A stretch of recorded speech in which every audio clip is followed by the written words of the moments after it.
In this video, we'll be taking apart the Motorola Moto G Stylus 2026. If you're interested in seeing more videos like this, make sure you subscribe and click on the notification bell so you'll be notified once I upload a new video. Also, if you need any tools, there are links in the description.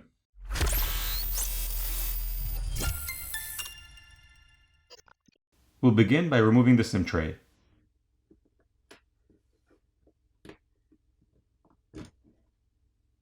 Having a look at the SIM tray, we can see a black rubber gasket around the opening. The stylus can now be removed. And here's a better look at that.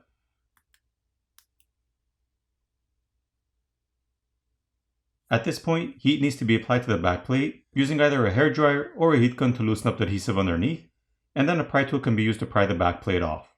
I prefer to use a hairdryer since there's less of a chance of damaging any of the components inside by overheating them.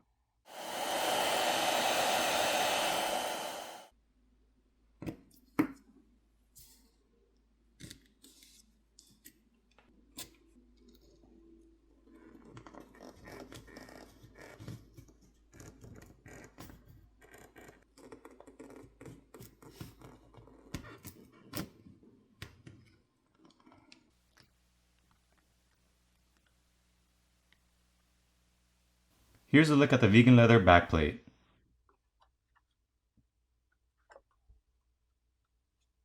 The camera lens covers can be replaced by applying heat and prying them off, so you don't have to take apart the phone to replace those. There are a total of 14 Phillips screws which need to be removed, one of which is hidden underneath the graphite film on the lower portion of the phone.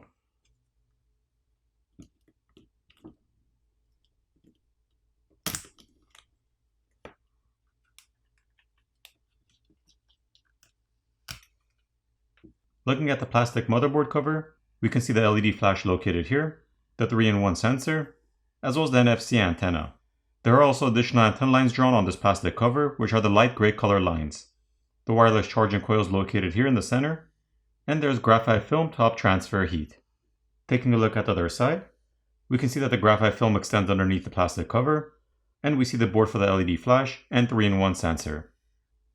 The graphite film over the shields on the motherboard can be lifted over or peeled off, which will give you access to disconnecting the cables underneath.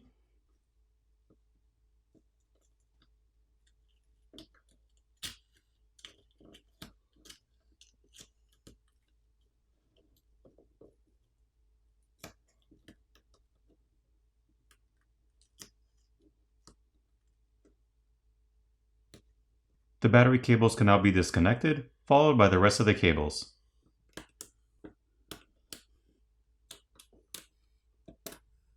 As for the coaxial cables on the bottom right side of the board, those can be disconnected by just popping them off.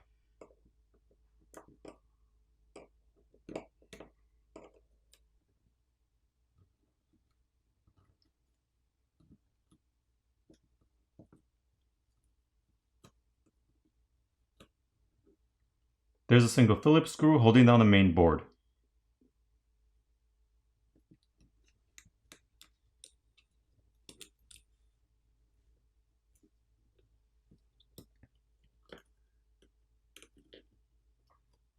Taking a look at the main board, we can see the 50 megapixel primary camera, which has a Sony Lydia 700C sensor, as well as a 13 megapixel ultra-wide lens. The main camera has OIS or optical image stabilization. The camera connectors can be disconnected by just popping them off.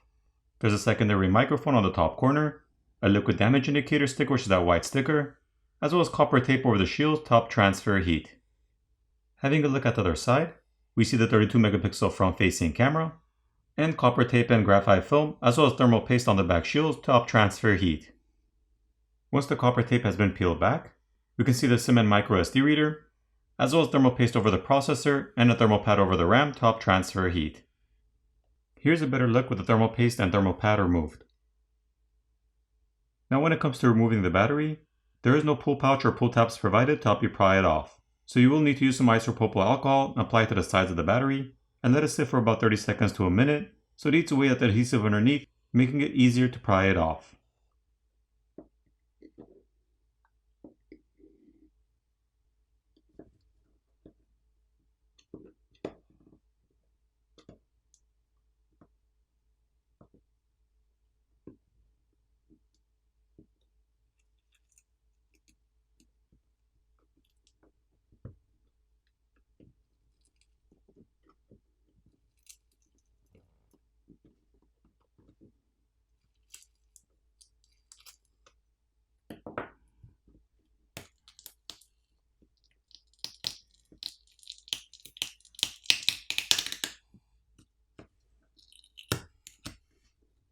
This is the 5200 mAh battery.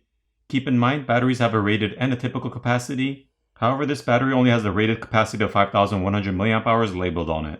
Usually you'll see both typical and rated capacities written on the battery, but lately I've been noticing it more often that they only go with the rated capacity.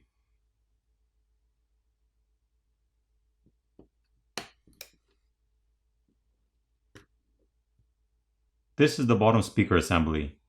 We can also see some antenna lines drawn on it, which are the light gray color lines. And here's the speaker itself. This flex cable assembly connects the subboard to the main board, and this flex cable is for the screen. So if you needed to replace the screen, you'd have to remove the back plate, the screws on the top motherboard cover and the motherboard cover itself. You'd then have to disconnect the battery cables and the screen cable, pry the battery off, giving you access to the screen cable, at which point you'd heat up the front of the phone where the screen is to loosen up the adhesive underneath, and then you'd pry the old screen off, apply new adhesive and reapply the new screen, making sure you run the flex cable back to the opening in the mid frame, and reassemble the phone.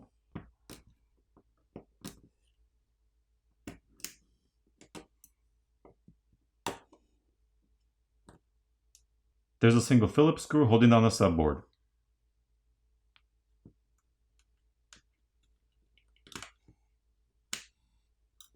Looking at the subboard, we see the charger port located here with a red rubber gasket around it, and the primary microphone is located underneath this shield.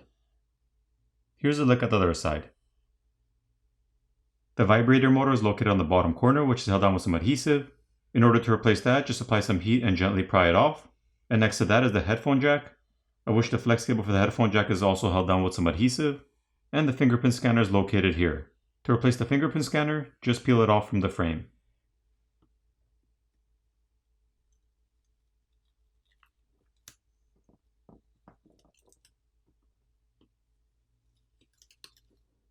Once these flex cables have been peeled back, we have a better look at the vapor chamber which runs underneath the battery, as well as the motherboard.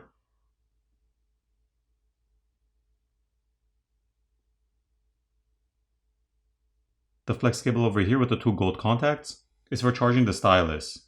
There's a contact inside the enclosure, which touches and makes a connection with the contacts on either side of the stylus to charge it. So it doesn't matter which way you put it in, it'll still charge.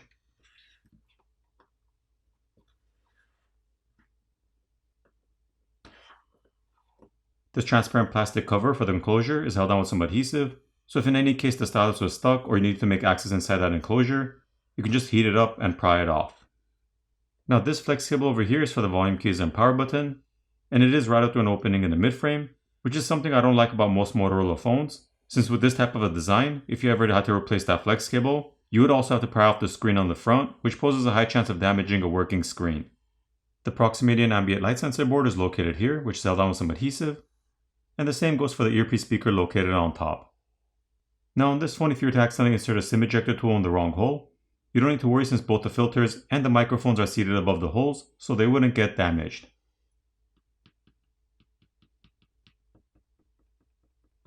For the repairability score on this phone, I give it a 5.5 out of 10. Now it's time to put it back together.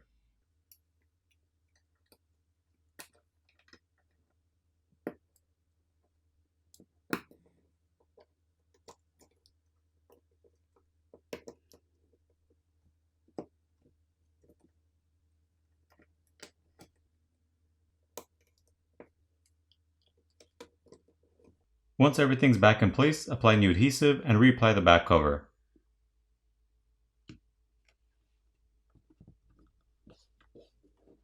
Flip over the phone, power it on, and you're done. I hope you enjoyed this video, and I'll see you in the next one.